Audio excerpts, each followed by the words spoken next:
warahmatullahi wabarakatuh. Halo semuanya, kenalin nama aku Gesinda Jeliani Trisia dengan NIM 200910302149 dari Prodi Sosiologi, Fakultas Ilmu Sosial dan Ilmu Politik Universitas Jember. Nah, pada video kali ini aku mau jelasin materi tentang kebencanaan. Nah, jadi materi yang aku jelasin ini berjudul Model Sosial dan Peran Pengembangan Perempuan dalam upaya pengurangan resiko bencana. Namun sebelum membahas lebih lanjut, aku akan jelasin terlebih dahulu apa sih bencana itu. Ya, bencana menurut Undang-Undang Nomor 24 Tahun 2007 tentang penanggulangan bencana menyebutkan bahwa definisi bencana adalah peristiwa atau rangkaian peristiwa yang mengancam dan mengganggu kehidupan dan penghidupan masyarakat yang disebabkan baik oleh faktor alam, faktor non-alam, maupun faktor manusia, sehingga mengakibatkan timbulnya korban jiwa manusia, kerusakan lingkungan, kerugian harta benda, dan dampak psikologis. Definisi tersebut menyebutkan bahwa bencana disebabkan oleh faktor alam, non-alam, dan manusia. Oleh karena itu, Undang-Undang Nomor 24 Tahun 2007 juga mendefinisikan mengenai adanya jenis-jenis bencana, yakni ada 3, antara lain bencana alam, bencana non-alam, dan bencana sosial. Nah, di sini aku mau jelasin nih definisi dari masing-masing jenis bencana tersebut. Yang pertama yaitu bencana alam.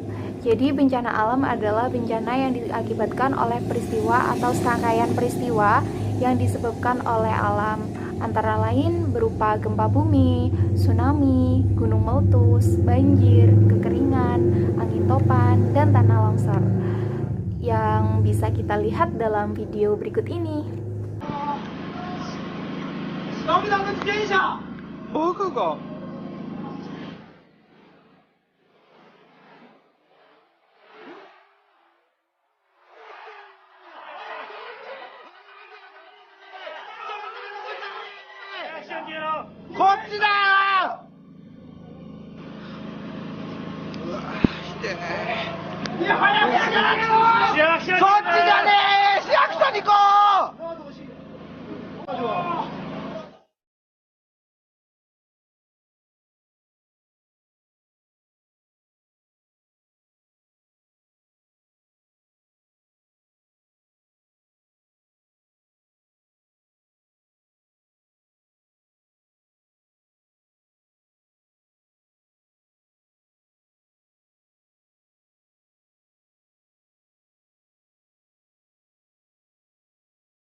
何これ？さっきの人は？さっきの人は？何これ？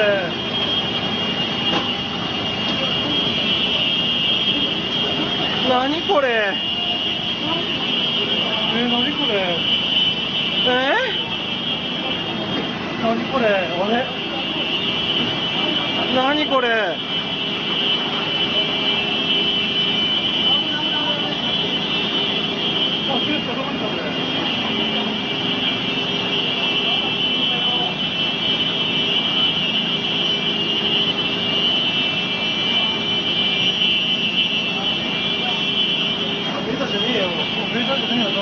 何なんだよ。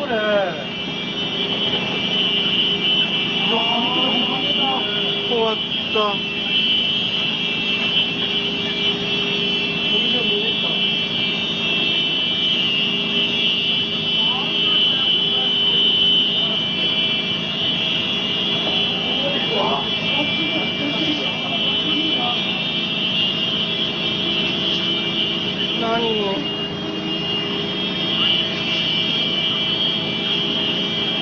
何これ、本当に。マスクリーナが入ってますか。ありゃ。何なんだよこれ。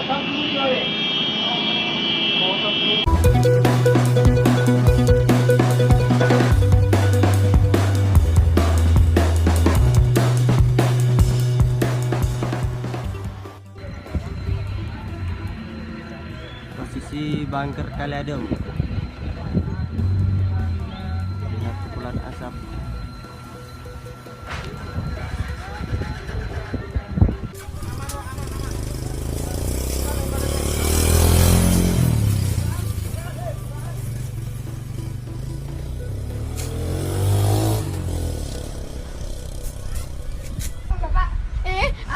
Orang apa ya?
Ya, jadi video tadi merupakan penayangan tentang contoh bencana alam. Nah, untuk yang selanjutnya yakni bencana non-alam. Jadi, bencana non-alam adalah bencana yang diakibatkan oleh peristiwa atau rangkaian peristiwa non-alam yang antara lain berupa gagal teknologi, gagal modernisasi, epidemi, dan wabah penyakit yang bisa kita lihat dalam video berikut ini. Bahwa ibu ini dan putrinya positif corona.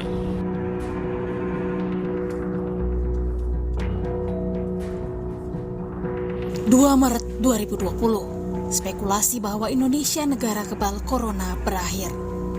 Presiden Joko Widodo mengumumkan 2 warga Depok menjadi 2 kasus pertama COVID-19 di tanah air.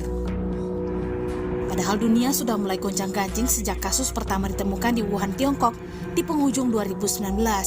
Sementara Indonesia saat itu tak punya persiapan khusus menghadapi pandemi. Kekhawatiran itu pun jadi kenyataan. Hanya dalam 1 bulan, COVID-19 telah menyebar di 34 provinsi pada 9 April 2020. Indonesia pun mengambil langkah drastis menerapkan pembatasan sosial berskala besar atau PSBB di 2 provinsi dan 21 kabupaten, dimulai dari DKI Jakarta pada 10 April 2020. Kala itu, tidak ada yang boleh keluar dari rumah di luar 8 sektor vital. Perekonomian rakyat nyaris lumpuh dengan berbagai macam aturan pembatasan. Harapan baru muncul setelah Indonesia ikut serta dalam uji coba vaksin COVID-19 buatan Sinovac yang dimulai pada Agustus 2020 di Bandung, Jawa Barat. Nah, jadi video yang sudah kita tayangkan barusan merupakan contoh dari bencana non-alam. Dan untuk bencana yang berikutnya atau bencana yang ketiga adalah bencana sosial. Bencana sosial adalah bencana yang diakibatkan oleh peristiwa atau serangkaian peristiwa yang diakibatkan oleh manusia yang meliputi konflik sosial antar kelompok atau antar komunitas masyarakat dan teror yang bisa kita lihat di dalam video berikut ini.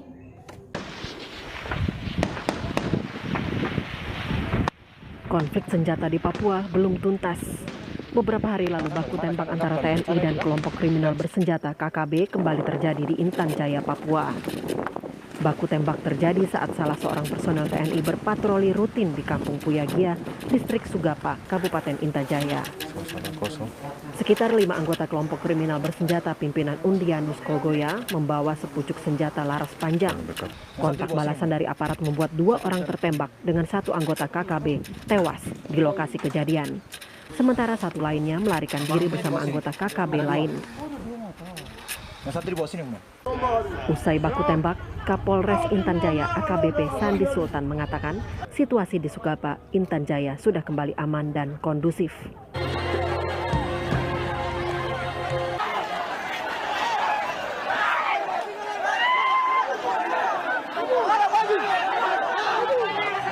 So what turned these peaceful islanders into brutal killers?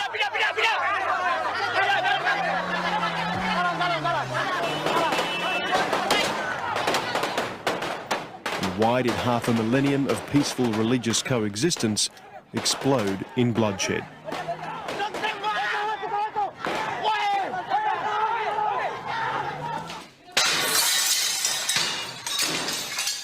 Now, as neighbour burns neighbour and friend turns murderous enemy, it seems this paradise was a hell waiting to happen, and the smallest spark would send it there. Nah, itu tadi merupakan jenis-jenis bencana beserta contohnya. Bencana-bencana itu bisa terjadi kapan saja dan di mana saja. Bencana yang menimpa suatu tempat sudah pasti akan berdampak pada kehidupan masyarakat yang berada di sana. Seburuk apapun dampak yang dirasakan oleh masyarakat tertentu masih bisa diatasi dengan membangun kembali lingkungan yang mereka tempati. Ketika sebuah desa yang rentan terkena resiko bencana namun mampu menghadapi bencana tersebut dengan baik, desa tersebut dinamakan desa tangguh bencana. Nah, untuk menjadi desa yang tangguh bencana perlu dilakukan upaya-upaya, yakni adanya modal sosial yang baik dan pengembangan perempuan. Mengapa demikian? Diperlukan modal sosial dan pengembangan perempuan karena modal sosial yang terdiri dari jaringan, norma, dan kepercayaan bukan hanya berfungsi sebagai pemersatu dan penguat suatu komunitas, namun juga bisa menjadi alat untuk mengurangi resiko bencana. Ketika seseorang atau bahkan komunitas memiliki modal sosial yang tinggi, maka hal tersebut akan mempengaruhi pengetahuan individu atau masing-masing masyarakat tentang bencana. Kemudian untuk pengembangan peran perempuan sendiri dikarenakan berdasarkan beberapa catatan dari kejadian bencana yang telah terjadi, salah satu kelompok yang paling rentan terhadap dampak negatif dari bencana adalah perempuan dan anak-anak. Bisa dilihat pada gempa di Yogyakarta tanggal 27 Mei 2006 menyatakan mayoritas korbannya adalah perempuan lansia yang pada saat itu berada di dapur untuk menyiapkan sarapan pagi dan terlambat menyadari adanya gempa. Kemudian kasus kedua yakni tsunami 2004 di India yang menyebabkan 391 korban meninggal merupakan perempuan. Selain itu, data gempa dan tsunami di Aceh juga menunjukkan korban perempuan meninggal 30 hingga 40% lebih banyak dibandingkan laki-laki. Karena waktu itu, perempuan kebanyakan sedang bekerja di rumah atau tidak cukup kuat untuk berlari ke tempat yang lebih tinggi, sembari membawa anak-anaknya yang belum bisa berjalan. Nah, jadi sebelum membahas lebih jauh, kita harus memahami terlebih dahulu apa sih modal sosial itu sehingga bisa mengurangi resiko akibat bencana. Menurut Berdue, modal sosial sebagai sumber daya aktual dan potensial yang dimiliki oleh seseorang berasal dari jaringan sosial yang terlembagakan serta berlangsung terus-menerus dalam bentuk pengakuan dan perkenalan timbal balik, atau dengan kata lain keanggotaan dalam kelompok sosial yang memberikan kepada anggotanya berbagai transformasi dari hubungan sosial yang sesaat dan rapuh seperti pertetanggaan, pertemanan, atau kekeluargaan menjadi hubungan yang bersifat jangka panjang yang diwarnai oleh perasaan kewajiban terhadap orang lain. Nah, Berdue juga menegaskan tentang modal sosial sebagai suatu yang berhubungan satu dengan yang lain, baik ekonomi, budaya, maupun bentuk-bentuk sosial kapital atau berupa institusi lokal maupun kekayaan sumber daya alamnya. Pendapatnya menegaskan tentang modal sosial mengacu pada keuntungan dan kesempatan yang didapatkan seseorang di dalam masyarakat melalui keanggotaannya dalam entitas sosial tertentu, seperti paguyuban, kelompok arisan, atau asosiasi tertentu.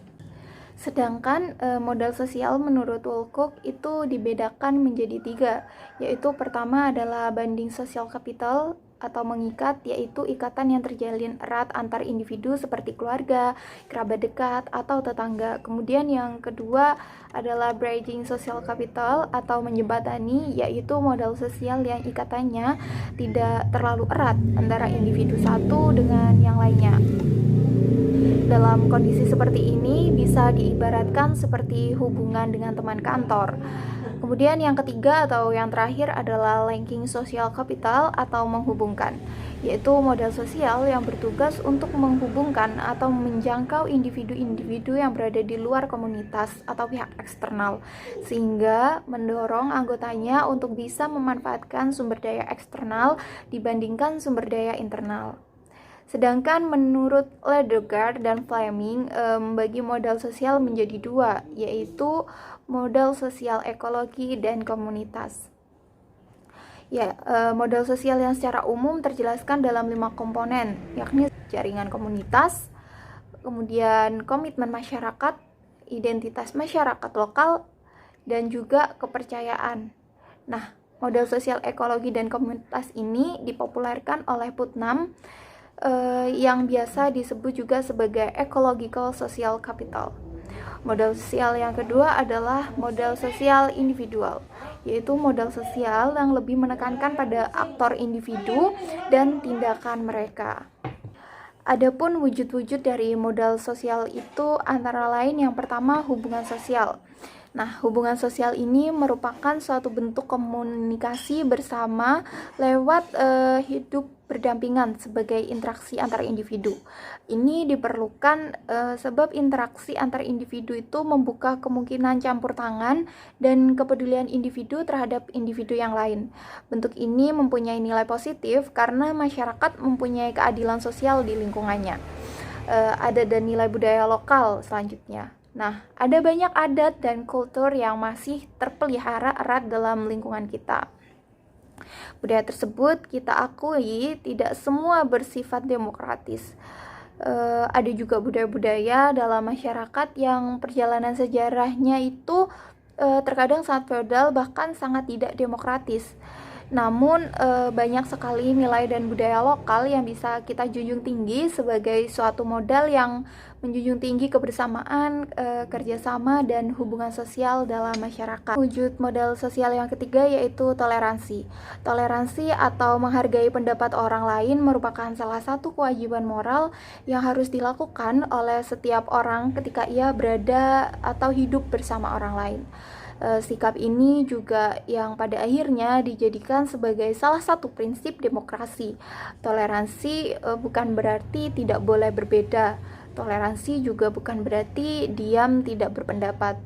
Namun, toleransi bermakna sebagai penghargaan terhadap orang lain, memberikan kesempatan kepada orang lain untuk berbicara, serta menyadari bahwa dasarnya setiap orang mempunyai kepentingan yang berbeda-beda. Kemudian wujud modal sosial yang keempat adalah kesediaan untuk mendengar. Dalam belajar berdemokrasi, kita sangat tidak asing tentunya dengan upaya seperti menghormati pendapat orang lain, toleransi, dan lain-lain. Namun, ada satu hal yang hampir terlupakan, yaitu tentang kesediaan mendengar pendapat orang lain. Begitu juga dalam bernegara, kearifan mendengar suara rakyat merupakan salah satu bentuk toleransi dan penghargaan negara terhadap masyarakat. Apa yang berkembang di dalam masyarakat sebagai suara rakyat haruslah ditampung, disimak, dan dipahami untuk mengkaji ulang kebijakan-kebijakannya.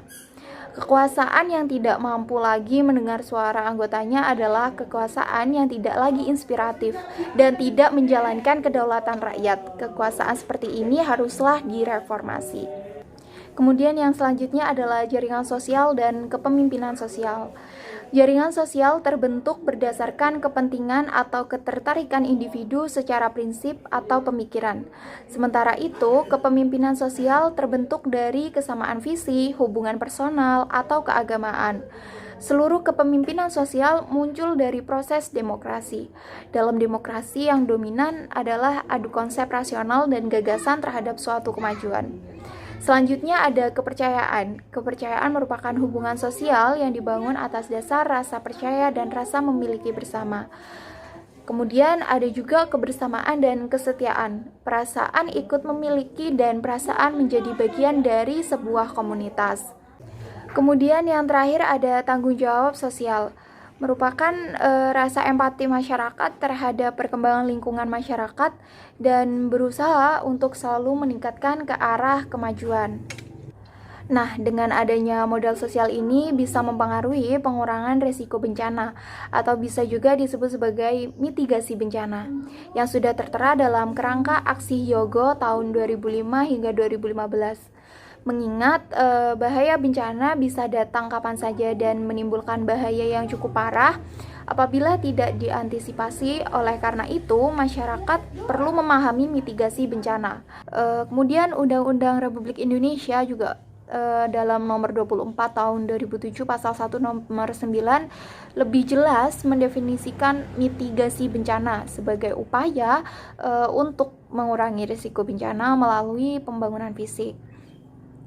Penyadaran dan peningkatan kemampuan masyarakat diharapkan dari tindakan pengurangan resiko bencana adalah untuk menciptakan zero victim di tempat terjadinya bencana. Meskipun untuk sekarang rasanya agak sulit untuk menciptakan hal tersebut.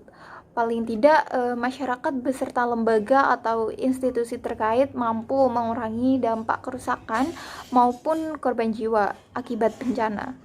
Pengurangan resiko bencana tidak akan berjalan dengan baik tanpa adanya peran serta dari masyarakat. Sebagaimana yang dikatakan oleh Coburn bahwa melawan bencana sama halnya seperti memerangi penyakit, harus dilawan oleh setiap orang secara bersama-sama dan melibatkan masyarakat dan investasi sektor swasta. Namun sayangnya seringkali tindakan mitigasi bencana ini berjalan dengan pendekatan top down. Masyarakat diberikan instruksi-instruksi dari atas untuk menjalankan tindakan pengurangan resiko bencana berdasarkan gejala-gejala bencana, bukan berdasarkan penyebabnya. Penggunaan pendekatan seperti itu menurut Coburn hanya cenderung menekankan tindakan mitigasi fisik dibandingkan dengan perubahan sosial untuk membangun sumber daya dari kelompok yang rentan. Masyarakat tidak ikut berperan aktif dalam penyusunan strategi mitigasi bencana, sehingga pemerintah gagal dalam merespon kebutuhan real masyarakat.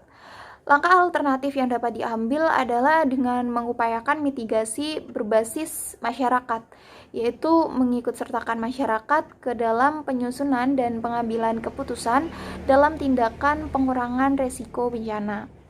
Tindakan ini diharapkan bisa membuat masyarakat mampu mengorganisir dirinya sendiri dengan menggunakan sumber daya yang ada di dalam komunitasnya. Ketika masyarakat mampu bertahan dengan kondisi lingkungan di sekitarnya serta kemungkinan resiko yang akan didapatkan apabila tinggal menetap di daerah rawan bencana adalah masyarakat yang tangguh akan bencana. Mitigasi atau pengurangan resiko bencana selain bertujuan untuk mengurangi adanya korban jiwa dan kerusakan fisik juga sebagai alat untuk mengembangkan budaya keamanan bencana di mana masyarakat sadar secara penuh terhadap ancaman bahaya yang mereka hadapi, melindungi diri sendiri dan secara penuh mendukung upaya yang dibuat untuk perlindungan bagi diri mereka.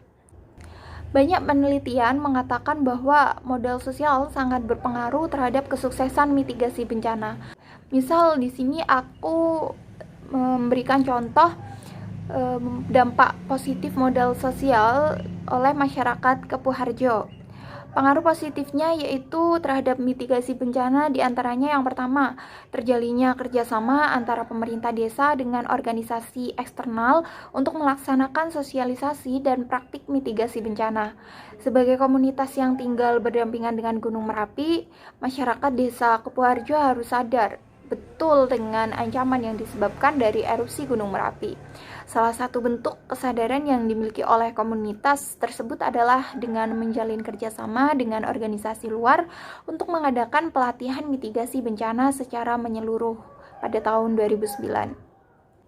Nah, pelatihan-pelatihan ini dapat memperkaya pengetahuan tentang kebencanaan, kaitannya dengan mitigasi. Jaringan komunitas yang dibangun dengan pihak eksternal diharapkan dapat mengedukasi masyarakat agar secara mandiri siap menghadapi bencana. Dan ketika tiap individu dapat menyelamatkan diri, maka korban jiwa dapat diminimalisir. Kemudian dampak positif modal sosial yang kedua yaitu kepercayaan yang dimiliki oleh setiap warga terhadap pemimpinnya membuat mitigasi bencana di komunitas tersebut berjalan dengan lancar. Kepercayaan merupakan syarat keharusan dari terbangunnya modal sosial. Lin dan Lorne dalam Farina Dewi juga menambahkan bahwa kepercayaan terkait dengan sikap menjaga kesepakatan, kejujuran, konsisten, dan motivasi untuk bertindak sesuai dengan apa yang dipercayai. Karena kepercayaan yang tinggi terhadap pemimpin mereka, maka apapun yang disampaikan oleh pemimpin desa adalah sebuah kewajiban yang harus dilaksanakan. Masyarakat percaya bahwa apa yang diperintahkan merupakan sesuatu yang baik dan dapat menyelamatkan mereka. Oleh karena itu, meskipun Desa Kapuharjo hampir seluruh arenanya terdampak langsung tapi tidak ada korban jiwa. Ketiga, dari dampak positif tersebut adalah adanya partisipasi yang kuat dari masyarakat, juga mampu memperlancar proses mitigasi bencana. Masyarakat yang memiliki hubungan yang baik dan rasa percaya yang tinggi pasti memiliki komitmen yang kuat untuk berpartisipasi guna mencapai tujuan komunitas tersebut. Salah satu partisipasi nyata kaitannya dengan mitigasi yaitu banyak pemuda yang berpartisipasi menjadi relawan saat proses evakuasi berlangsung. Pemuda yang tergabung dalam Karang Taruna Desa Kapuharjo cukup banyak membantu proses evakuasi saat erupsi 2010.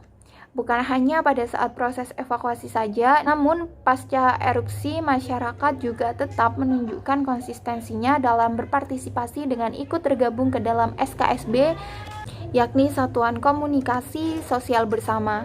Nah, SKSB ini merupakan saluran komunikasi yang berfokus pada kebencanaan.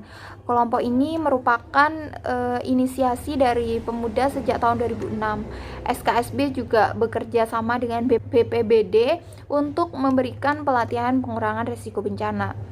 Pada praktiknya, mereka juga menjalin komunikasi dengan BPBD, BPPTKG, SKSB, dan PASAG Merapi melalui penggunaan HT untuk menyebarkan informasi tersebut kepada seluruh masyarakat. Namun, ketika keadaan sudah normal kembali, media yang digunakan bukanlah HT, melainkan HP. Nah, sebelum adanya komunitas relawan, informasi tentang Merapi didapat dari pemerintah setempat. Juga ada beberapa warga dari Desa Kapuharjo yang mengikuti kegiatan PASAG Merapi. Kemudian dampak positif keempat yaitu pasca erupsi 2006, Desa Kapuharjo kesadaran masyarakat terhadap pentingnya kehadiran relawan berkembang pesat.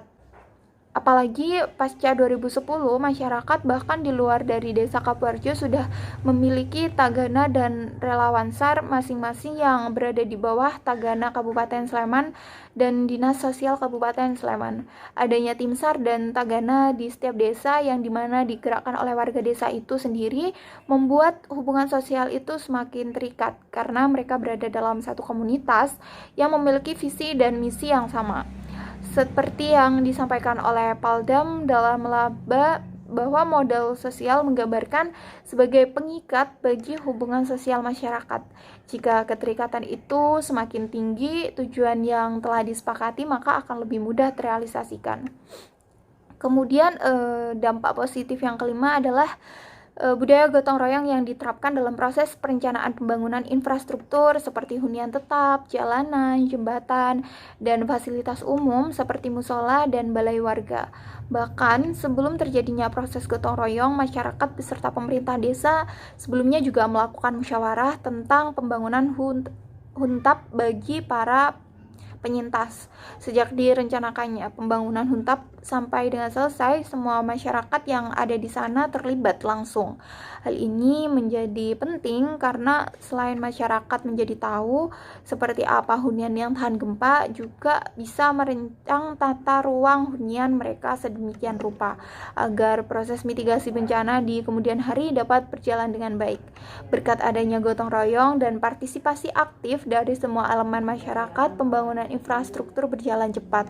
Seperti yang telah dijelaskan bahwa komunitas Keperjo memiliki pengetahuan tentang bagaimana menghadapi bencana yang terdiri dari dua, yaitu pengetahuan tradisional dan modern. Nah, pengetahuan tradisional ini misalnya seperti insting yang dimiliki oleh masyarakat tentang alam atau lingkungannya yang terjadi berdasarkan proses adaptasi yang lama dari masyarakat terhadap tempat tinggal mereka. Kemudian pengetahuan tradisional ini disesuaikan dengan ancaman bencana yang terjadi. Bisa jadi pengetahuan tradisional di komunitas lereng Merapi berbeda dengan komunitas yang berada di pesisir pantai. Jadi model sosial dikatakan mendukung proses mitigasi bencana ketika suatu komunitas membangun jaringan seluas-luasnya dengan komunitas relawan dan pemerintah. Dan yang paling penting berpartisipasi dalam segala kegiatan yang berkaitan dengan proses mitigasi bencana. Kemudian di sisi lain, keberadaan kelompok-kelompok perempuan di masyarakat merupakan salah satu bentuk model sosial yang berperan dalam upaya pengurangan resiko bencana. Keberadaan kelompok-kelompok perempuan di masyarakat merupakan salah satu bentuk model sosial yang berperan dalam upaya pengurangan resiko bencana. Beberapa hasil penelitian menunjukkan bahwa peran perempuan dalam bencana mampu memperkuat eksistensi mereka di dalam masyarakat. Sebagai contoh, saat badai Mitch datang tahun 1998, perempuan di Guatemala dan Honduras langsung membangun rumah, menyelamatkan persediaan air, dan membangun tempat-tempat perlindungan. Kemudian pentingnya peran perempuan dalam proses rekonstruksi pasca bencana telah mendorong sebuah LSM lokal membuat kampanye strategis. Berbagai bentuk kegiatan untuk menumbuhkan kesadaran dan pengurangan risiko bencana dilakukan seperti simulasi siaga bencana, simulasi tanggap darurat, maupun pelatihan penyelamatan korban bencana. Dalam buku Perempuan dan Bencana, Pengalaman Yogyakarta, disebutkan juga bahwa peran perempuan dalam penanganan bencana dalam hal perjuangannya membentuk dapur umum dilakukan secara spontan oleh ibu-ibu, baik yang rumahnya roboh atau tidak, saling membantu demi mencapai tujuan agar keluarganya tidak kelaparan. Selain itu, pemrakarsa pembentukan dapur umum khususnya yang didirikan oleh korban adalah kaum perempuan. Para perempuan tersebut adalah orang-orang yang aktif dalam organisasi di tingkat dusun maupun organisasi yang lebih besar di luar daerah tempat tinggal mereka. Nah, meski seringkali terbatas akses informasi ataupun akses struktural, perempuan juga mampu mengambil peran aktif dalam peran-peran tertentu yang terkadang terlupakan oleh laki-laki, sehingga sikap dan peran aktif perempuan dapat memberikan pengaruh dalam mengubah konsepsi masyarakat terhadap kemampuan perempuan. Nah, selain itu, secara struktur budaya di Indonesia, perempuan di desa ataupun di kota banyak tergabung dalam kelompok-kelompok, misalnya kelompok pengajian, kelompok arisan, kelompok hobi, PKK, Dharma Wanita, dan sebagainya, yang mana hal itu dapat berfungsi dalam berbagai macam aspek. Perkumpulan yang dibentuk kaum perempuan di tingkat kedaerahan dan nasional sangatlah penting jika dimaksimalkan perannya dalam upaya membangun masyarakat dan penanggulangan bencana, misalnya upaya preventif melalui sosialisasi kesiapsiagaan bencana yang biasa dilakukan melalui berbagai kegiatan kelompok-kelompok perempuan di kampung seperti pengajian, PKK, arisan, dan lain-lain, dan juga keterlibatan perempuan dalam proses-proses diskusi dan pengambilan keputusan berbagai masalah penyelesaian dan penanggulangan bencana di tingkat lokal atau pemerintah desa. Serta terlebih dari itu semua, saat bencana melanda, bagaimana peran-peran yang telah dipersiapkan itu menjadi siap diaplikasikan, terutama untuk mengatasi beberapa persoalan yang muncul di kamp-kamp pengungsian. Jadi peran perempuan dan kelompok perempuan dalam mengatasi resiko bencana yaitu dalam tahap prabencana. Yang pertama ada tahap pencegahan atau prevention.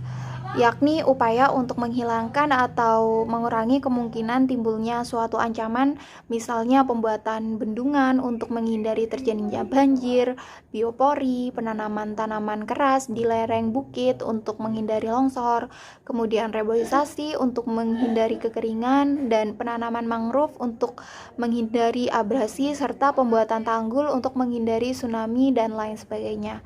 Yang kedua ada mitigasi, yaitu upaya yang dilakukan untuk mengurangi dampak buruk dari suatu ancaman. Misalnya penataan kembali lahan desa ya agar terjadinya banjir itu tidak menimbulkan kerugian besar.